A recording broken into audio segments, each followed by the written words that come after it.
DTI 500 peso Noche Buena budget challenge accepted. So gawa daw tayo ng macaroni salad and spaghetti na 500 pesos lang ang budget. So pupunta tayo ngayon ng grocery. So eto na lahat ng nabili ko. Siyempre, pinili ko lang yung mga mas murang option.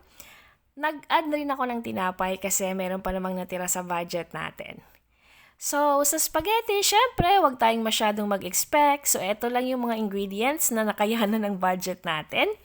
Tapos, sa salad naman, syempre, simpleng macaroni salad lang to ha. So, let's go! It's luto time!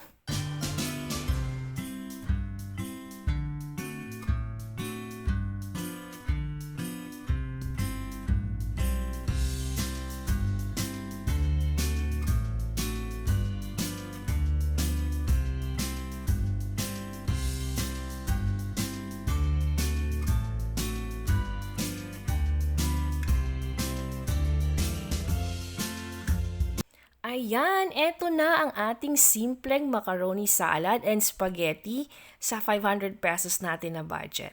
At meron pa tayong sliced bread. Well, ang verdict ko dito, okay na rin.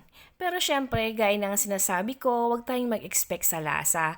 Hindi ito yung lasa na in-expect natin, na masarap na spaghetti at saka salad. Pero all in all, pwede na rin. Well, depende sa inyo. Pero syempre, kasya din naman yung 500 pero wag tayong mag-expect. Yan lang. Merry Christmas everyone!